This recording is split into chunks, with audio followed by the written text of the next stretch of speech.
vida é curta e preciosa demais para você passar por ela, trabalhando no que você não gosta, gastando o que você não tem para comprar coisas que você não precisa.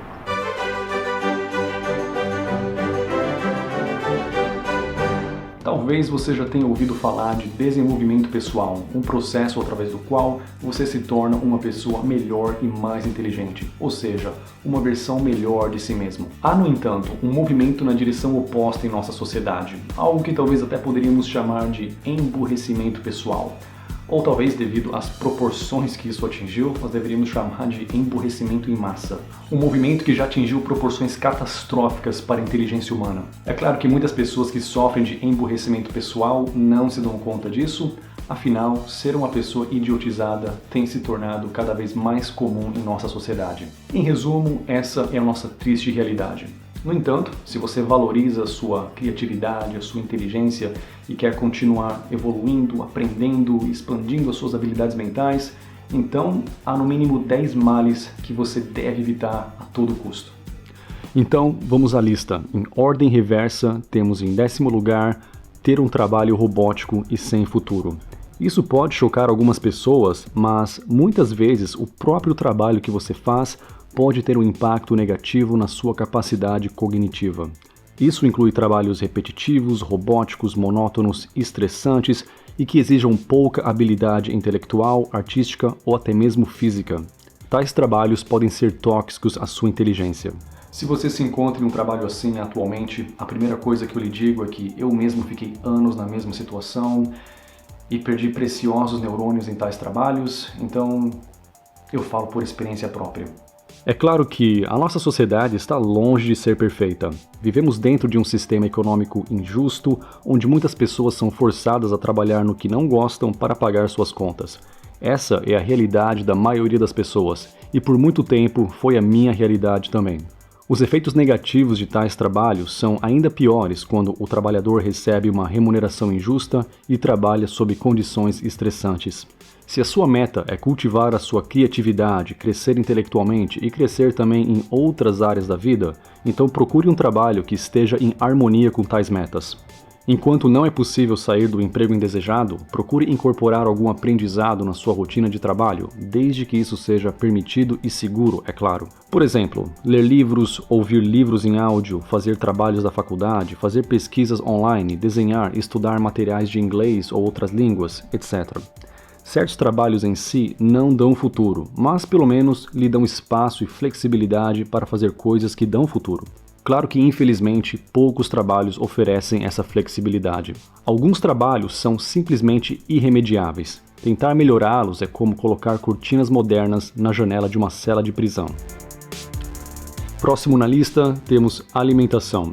Todos sabem que má alimentação faz mal para a nossa saúde física, mas nem todos levam a sério o impacto que uma dieta ruim pode ter em nosso cérebro. De acordo com um estudo da Universidade de Harvard, o consumo excessivo de gorduras e açúcares processados pode contribuir para o declínio cognitivo. Outro estudo da Universidade de Oregon concluiu algo bem parecido, que uma dieta excessiva em gorduras e açúcares processados pode prejudicar a nossa memória de longo e curto prazo e, consequentemente, prejudicar a nossa capacidade de aprender. Uma má dieta, combinada com sedentarismo, pode ter consequências ainda mais prejudiciais, não somente para seu aprendizado, mas também para sua saúde física e emocional, já que há também uma correlação entre tais hábitos e depressão. Por último, obesidade também é outro fator que dificulta o funcionamento saudável do cérebro. Esse estudo da Universidade de Carnegie Mellon aponta que o cérebro de pessoas obesas precisa se esforçar mais para desempenhar tarefas cognitivas.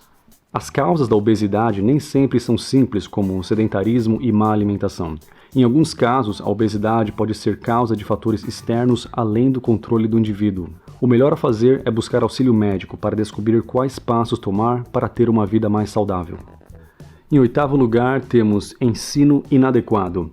Isso pode soar irônico e até chocar algumas pessoas, mas muitas vezes frequentar escola pode ter o resultado oposto do desejado.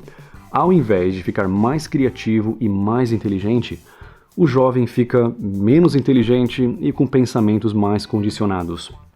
Claro que há grandes contrastes entre instituições de ensino, logo seria injusto culpar a escola em si.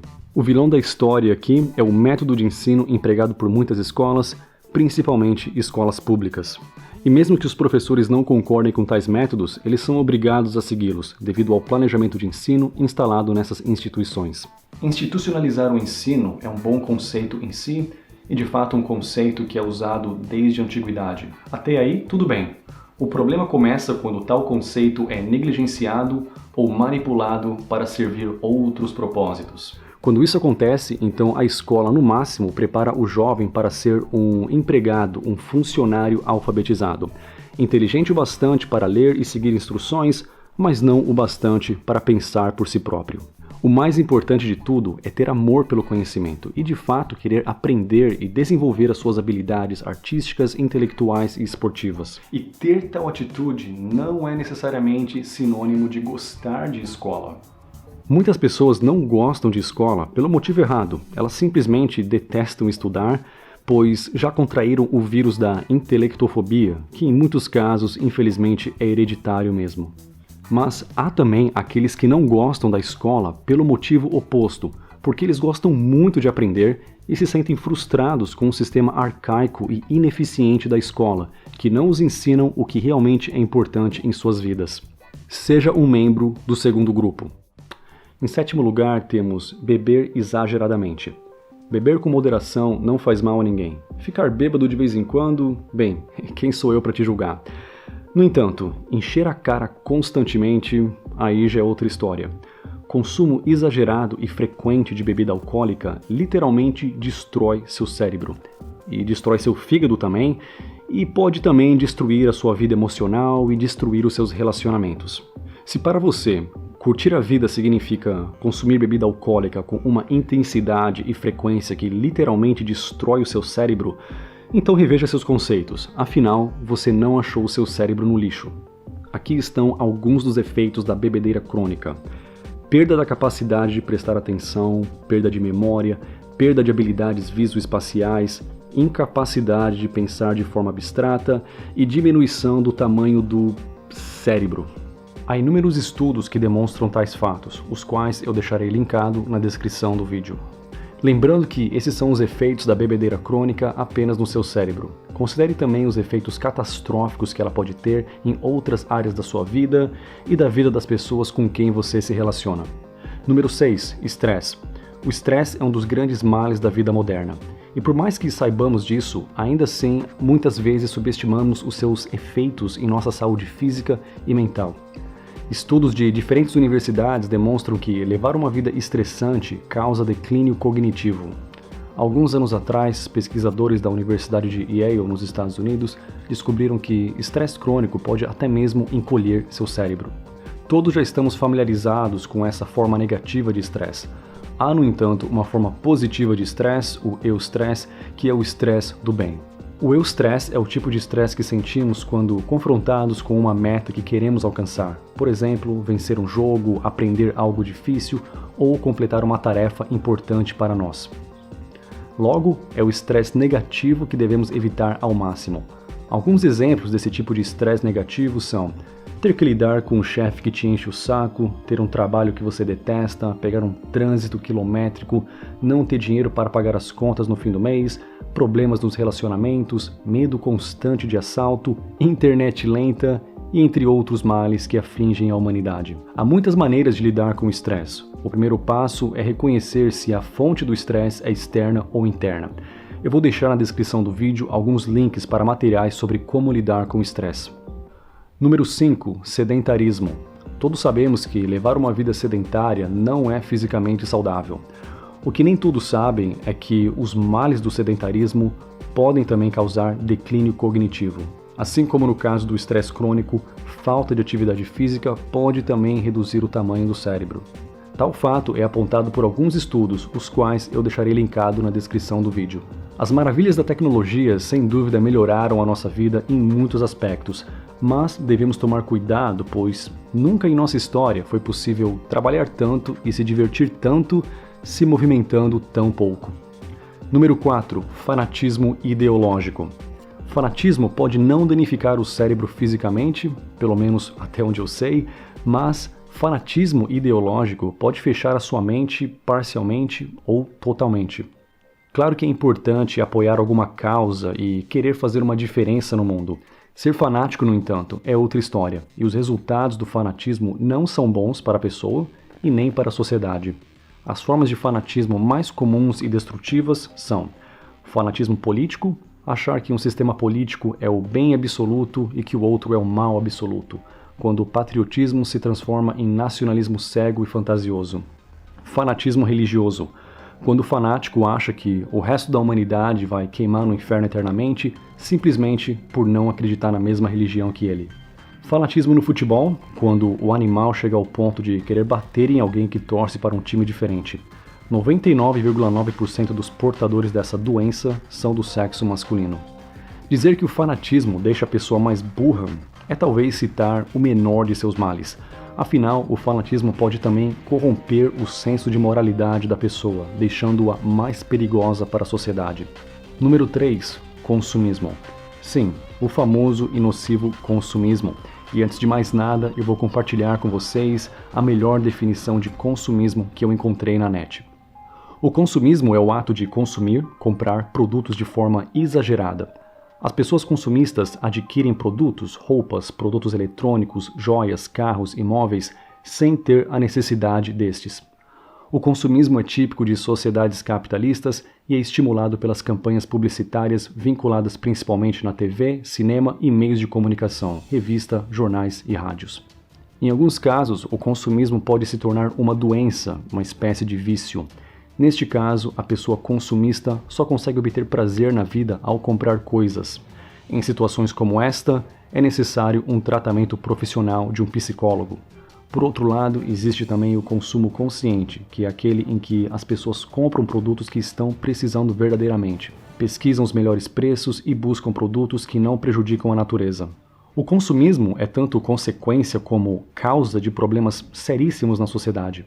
Logo, dizer que ele atrai pessoas de inteligência reduzida ou reduz a inteligência dos atraídos é citar o menor de seus males. O consumismo no Brasil é ainda mais preocupante no caso de pessoas pobres que tentam melhorar a sua estima social através da aquisição de bens materiais além do seu alcance financeiro. Isso é em grande parte consequência do processo de idiotização da mídia de massa. Tal atitude ajuda a manter a pessoa na pobreza e na ignorância. Afinal, ela gasta seus limitados recursos na aquisição de superficialidades, ao invés de investir tais recursos em seu desenvolvimento pessoal. Desenvolvimento qual poderia torná-la mais feliz, mais saudável e mais próspera financeiramente também. Assim, o pobre gasta o dinheiro que ele não tem para comprar futilidades que ele não precisa para se sentir um pouquinho melhor numa sociedade consumista. Nessa sociedade, desde cedo as crianças aprendem que o mais importante na vida não é se tornar uma pessoa melhor, mas sim se tornar uma pessoa que tem um carro melhor, ou um smartphone melhor, ou um tênis melhor, ou um bem material melhor. Número 2. Adotar os valores de uma sociedade idiotizada. No final das contas, você é o dono de seu destino. No entanto, nós somos animais sociais e os outros seres humanos ao nosso redor têm sim uma influência sobre nós. A sociedade e cultura nela presente criam uma tendência social, que pode favorecer ou desfavorecer o desenvolvimento intelectual do indivíduo. Em termos de desenvolvimento intelectual, qual é a tendência na sociedade em que você vive? A cultura local valoriza a inteligência e a aquisição de conhecimento? Normalmente, em uma sociedade que despreza a inteligência, as pessoas reconhecerão mais facilmente os indivíduos da esquerda, e nem tanto os da direita. É uma pena ter que dizer isso, mas a sociedade brasileira valoriza muito pouco o intelecto, o que é de se esperar de um país que levou mais de 400 anos para criar a sua primeira universidade. Por comparação, a Austrália construiu sua primeira universidade apenas 80 anos depois do início de sua colonização. Alguns anos atrás, um americano que havia morado no Brasil publicou uma lista polêmica, citando os vários motivos pelos quais ele odiou o Brasil. Uma observação triste, porém realista, que ele fez foi o seguinte: a menos que você goste muito de futebol ou reality show, ou seja, Big Brother, não há muito o que conversar com os brasileiros em geral. você pode aprender fluentemente português, mas no final a conversa fica muito limitada muito rapidamente. Isso é ainda mais comum nas classes mais pobres, onde as pessoas são menos instruídas e mais idiotizadas pela mídia de massa. Lembrando que eu nasci e cresci pobre na periferia de São Paulo, logo eu falo por experiência própria. Se você se encontra na mesma situação que eu me encontrei por 19 anos da minha vida, sendo pobre no Brasil, então você vai ter que remar contra uma maré de más influências se você quiser investir no seu desenvolvimento pessoal. Não se deixe levar por tendências sociais que visam idiotizar cada vez mais as pessoas. Siga em frente e não desista. Agora chegamos ao primeiro colocado da lista, aquilo que deixa as pessoas mais burras. Conheçam a maior arma de emburrecimento em massa já criada na história da humanidade: a televisão. Um número enorme de programas da televisão brasileira são tóxicos ao intelecto humano. O mais triste é que tal emburrecimento e idiotização das massas é visto como normal ou aceitável. Muitos nem se dão conta do quão prejudicial a televisão pode ser. E é claro que eu não estou me referindo à tecnologia em si, a qual pode ser usada de forma benéfica. É sim possível fazer bom uso de um aparelho de televisão, assistindo algum documentário ou programa que te ensine algo útil, ou um entretenimento mais neutro como filmes e jogos. Notícias não sensacionalistas e humor saudável também podem ser úteis. Mas tais programas são mais raros na TV brasileira e recebem uma audiência menor também. Ver televisão é algo passivo. Você não escolhe a programação, ela é escolhida para você, e não é escolhida com o propósito de fazer de você uma pessoa mais informada, mas sim de fazer de você uma pessoa mais idiotizada. A mídia de massa tem o poder de mudar o país para melhor ou para pior, e o tipo de mudança que ela tem criado é demonstravelmente negativa. A mídia de massa é a maior responsável por exaltar a cultura consumista, que além de causar um estrago social e econômico, causa também um estrago ambiental. Assim como muitas corporações que visam apenas lucro sem se importar com as consequências sociais e ambientais, a mídia tem adotado a mesma atitude em relação à sociedade. Mas a mídia não é a única culpada. Há sim um relacionamento recíproco entre um povo que gosta de futilidades e uma mídia que produz tais futilidades para atender a tamanha demanda. No entanto, indiscutivelmente, houve uma decadência cultural nas últimas décadas, e é claro, a mídia não só tem participação nisso, mas também lucra com isso.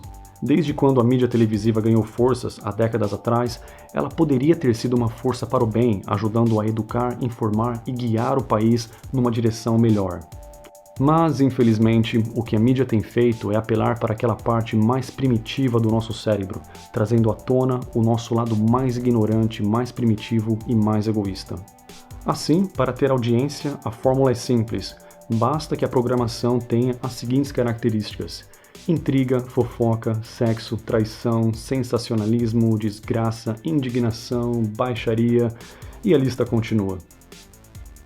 Estudos apontam que pessoas que assistem muitas horas de televisão estão mais suscetíveis à depressão. O que infelizmente é esperado quando você passa horas assistindo pessoas ricas, famosas, bonitas e talentosas, vivendo uma vida de sonhos, enquanto você está aí desperdiçando a sua vida assistindo tais futilidades que nada contribuem com o seu crescimento.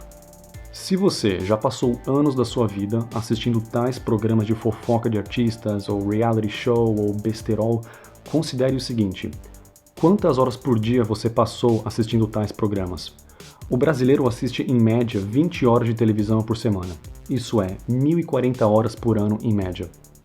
Claro que muitas pessoas assistem muito mais que isso, né? Principalmente nos fins de semana, mas enfim, vamos usar esse número aqui de 1.040 horas por ano. Eu vou usar uma comparação que eu espero que ajude algumas pessoas. Só por comparação, eu aprendi inglês do básico ao intermediário em pouco mais de 400 horas de estudo e prática.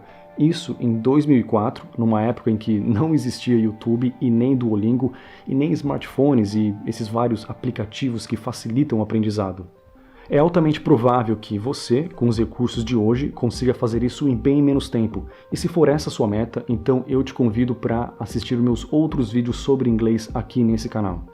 Mas esse é apenas um exemplo. Talvez você queira aprender outra língua, ou aprender uma nova profissão, ou talvez você queira aprender um novo instrumento musical, ou uma dança, ou uma arte marcial, ou um esporte, que seja, ou talvez você queira simplesmente viajar e curtir a vida. Qualquer que seja o caso, você estará fazendo algo mais produtivo, melhor para você mesmo, algo simplesmente muito melhor para a sua vida do que ficar na frente da televisão. Pesquise quantas horas seriam necessárias para uma pessoa dedicada a aprender o que você quer aprender.